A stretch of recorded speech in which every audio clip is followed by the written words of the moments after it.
자, 그 다음에 아까 이제 지표에 대해서 말씀드렸잖아요. 그러면 또 이제 이것도 기초 중에 기초인데요. 아니, 그러면 도대체 영업이익이 뭐고, 아니, 법인세 차감 이익이 뭐고, 당기순이익이 뭐야? 이렇게 또 여쭤보시는 분들이 있거든요. 근데 그건 당연한 것 같아요. 공교육이 재무제표를 안 가르쳤으니까 모르는 게 당연하신 거예요. 그래서 그걸 제가 일반 투자자들이 딱 이 정도만 알아도 된다 싶은 거를 제가 말씀드릴게요. 그 회계학은 정말 엄청 범위도 넓어요.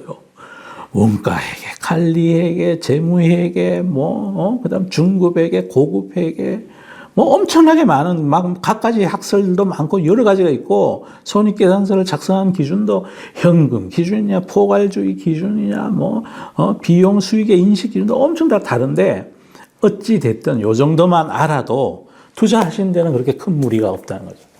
그리고 분식 회계하는 것도 많고 그래서 제가 스몰캡은 조심해야 된다고 자꾸 말씀드리고요.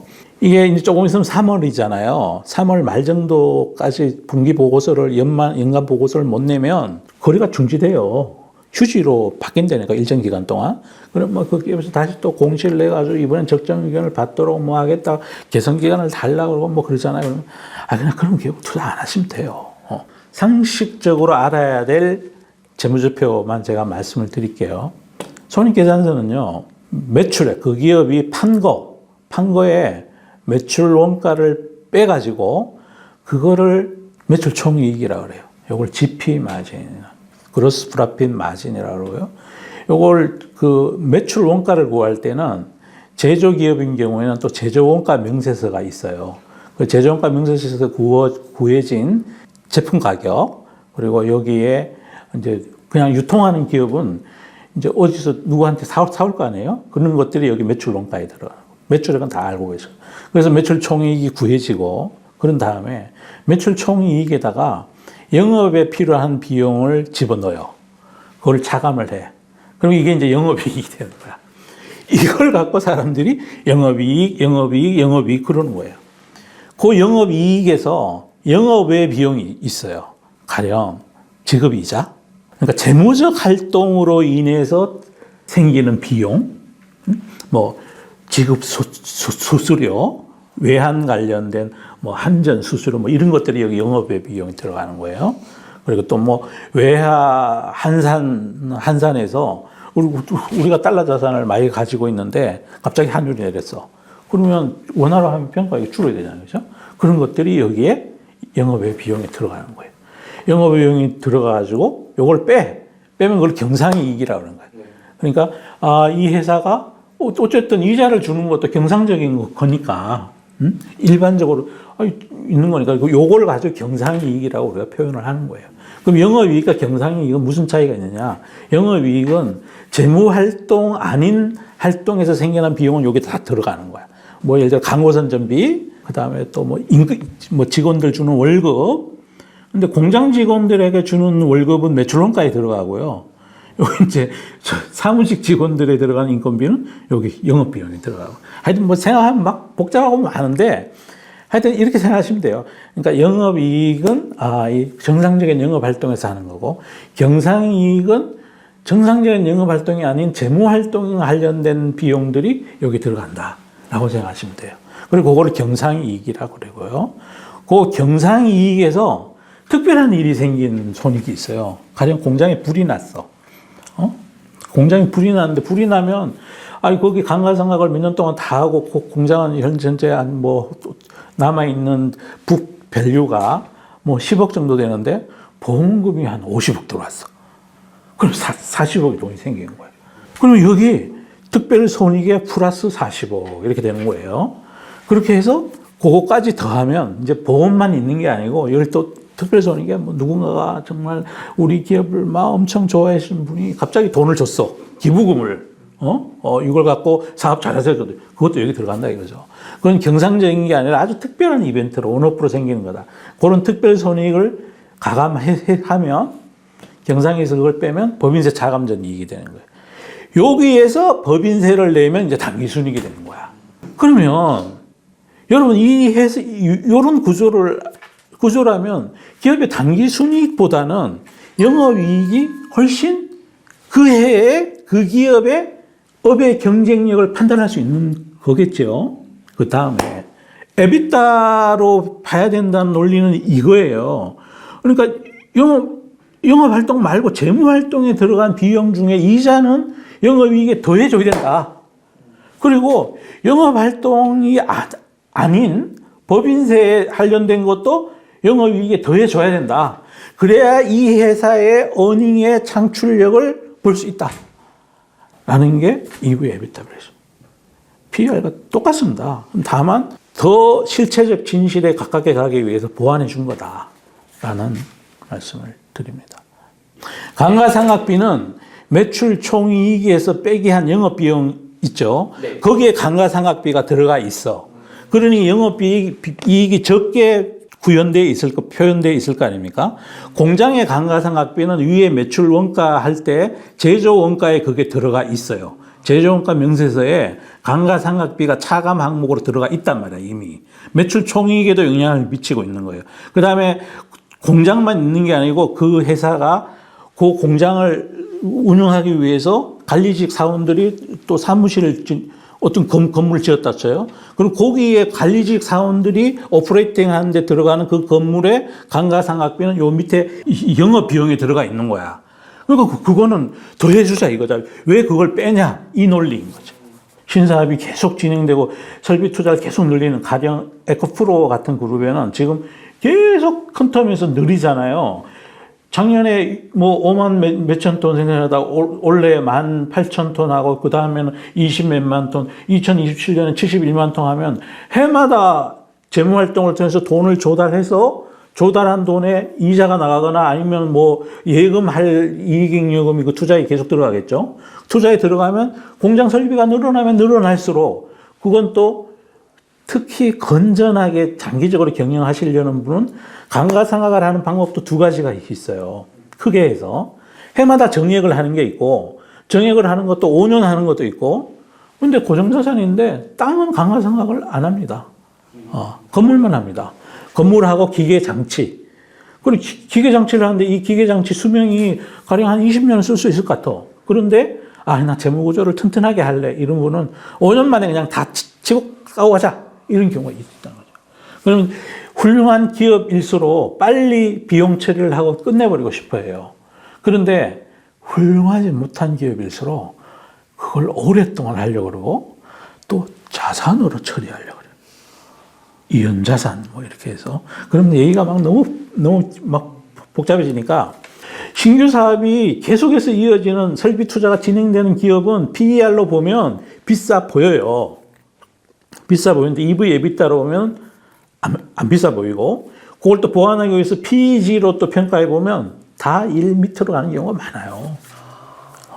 그래서 싸다 비싸에 대한 논쟁을 우리 일반 투자자들이 이런 걸 모른다는 이유로 차트를 보면 이게 뭔 말인지 하나도 모르겠어. 모르겠어. 왜 그렇게 성을 쌓을까요? 그래야 자기 전문성이 보호되니까. 그래서 이 부분도 주식 이 동네도 비슷한 것 같다는 거죠. 비슷해서 우리 가능하면 자기들끼리 그럴듯한 말을 써서 투자자를 현혹할 수 있다는 거죠. 그럼 우리가 최소한 이 정도의 의술은 의학 기초 상식은 갖춰야 된다는 걸 제가 오늘 말씀드리고자 하는 거예요. 그래야 우리가 안 속으니까 재무제표 중에 대차 대조표입니다.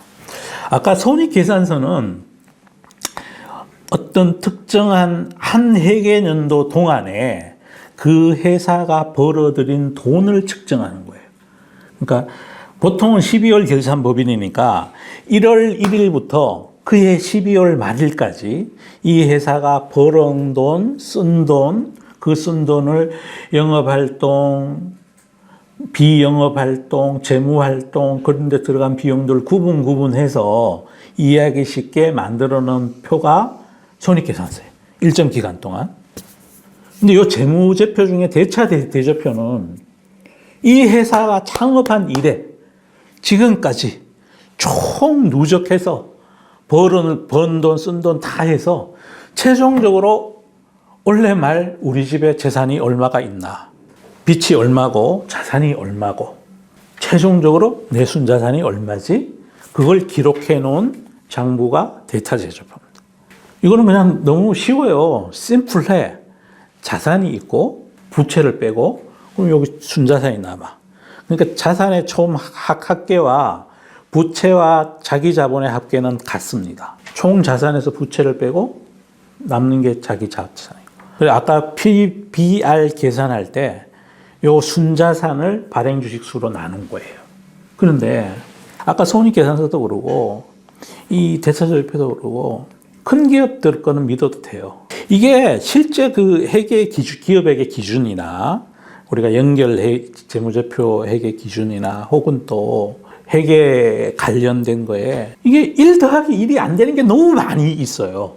현금 주기를 쓰면 1 더하기 1이 0.9가 되기도 하고 이걸 뭐 전표를 막 조작하고 이러면 이게 막 뻥튀기가 될 수도 있고 제가 예전에 어떤 운용사에 있을 때 그때 굉장히 인기 있는 어떤 회사가 해외로 뭐 수출을 많이 하고 그래서 뭐 에른스트브룬도 목표가 뭐 빵빵 올리고 막 이랬던 어떤 실제 사례가 하나 있는데 저도 관심이 있었지 않겠어요? 그래서 그 회사를 찾아갔어요. 기업 탐방을 간 거죠. 이제 몰래 갔습니다. 그 당시엔 제가 간다고 얘기만 해도 주가가 들어서 그랬던 때라 몰래 갔는데 가서 자기들 그 실적이 너무 좋다는 거야. 그래서 손익계산서를 딱 진짜 실적 분기 실적도 막 엄청 공시 잘 되고 그래요. 나는 근데 믿을 수가 없었어요. 너네 무슨 방식으로 수출을 하냐? 신용장 방식이냐? 단순 송금 방식이냐? DA 방식이냐? DP 방식이냐? 너네 수출을 무슨 방식으로 하느냐? 누구한테 수출했냐? 그 회사가 필리핀에 수출을 했어요. 수출 실적의 대부분은 필리핀이더라고요. 그래서 장부를 보자 그랬어요. 그래서 수출은 누가 했냐? 그래서 보니까 LC 방식이 아니고 신용장 방식이 아니고 DA 방식이라고 있어요. 그러니까 은행이 신용장 방식은 신용장을 은행이 끊어주는 거예요. 끊어주면 그 신용장을 수취한 수출 기업이 물건을 실어주고 수출 검사서하고 선적서를 첨부해서 여기 우리 수출한 지역의 은행에 가서 신용장을 들이밀면 은행이 의무적으로 그걸 사요. 그래서 수출이 이루어지는 거예요. DA 방식은 아는 사람이 아니면은 서로 본지사 간 거래를 하든지 은행이 지급 보증을 하는 게 아니거든요. 그럼 필리핀에 있는 데서 여기 너네가 수출입 서류를 은행에 제시해주면 우리가 돈 줄게라는 어그리먼트만 결성 온 거예요. 그거 갖고 물건을 실어가 필리핀으로 실어주면 은행에 가서 돈을 찾을 수가 있어. 찾아가지고 수출 실적으로 계속 이루어지는 거예요. 그런데 뻥이었어. 필리핀에서 수출했다는 그 기계는 필리핀에 있는 자회사였어요. 이 회사가 만든 유령회사 비슷한 거. 수출 실적은 엄청 좋게 나오지 당연히. 그리고 여기서 어음을 끊어. 여기서 한국에서 해가지고 대금을 받잖아요. 그 돈을 필리핀에 또 줘. 주면 거기서 또 결제를 해. 계속 뺑글뺑글 돌리면서 수출 실적은 엄청나게 올라가는 거야. 많아요. 이게 진짜 잘 골라야 된다니까요. 그래서 망했어요, 그 회사. 망했는데 제가 은행에 다닐 때 맨 첫 번째 담당했던 업무가 수출입 업무였어요. 그래서 내가 잘 알아, 이거를. 그래서 가가지고, 야, 도대체 무슨 방식으로 수출을 한 거냐. 내가 알아야 되겠다. 그 장부를 안 깠으면 이 재무제표만 봐갖고는 모르는 거지, 이제. 업의 본질을 진짜 하게 되는 게 너무 많은 거야. 그래서 제가 가끔 투자자분들께 여긴 전쟁터라고 제가 막 말씀드리는 게 선한 사람보다 나쁜 놈이 더 많아요. 아닌가? 선한 사람이 더 많겠지, 그래도 맞아. 아니, 선한 사람이 더 많을 거예요. 그래서 일정 규모 이상으로 궤도에 오르지 않는 기업들은 실적이 갑자기 뻥뻥 잘 나고 이럴 때 정말 그거를 말을 그대로 믿지 말고 전표를 까봐야 된다니까요. 전표를. 아니면 나는 그걸 못 믿겠어. 그래서 난 정말 작은 회사는 너무너무 무서워서 투자를 잘 못해요. 그래서 제가 투자 원칙에 잃지 않아야 된다고 그랬잖아요. 그죠? 그러니까 그 대박 내려고 그러다 나는 잃지 않은 게 더 소중해서 아예 그냥 그 전쟁에는 난 참전을 안 하려고 아주 작심하는 사람이죠. 그러면 지금까지 그 밸류에이션 하는 방법에 대해서 투자가분들이 그냥 요 정도만 아시면 괜찮습니다.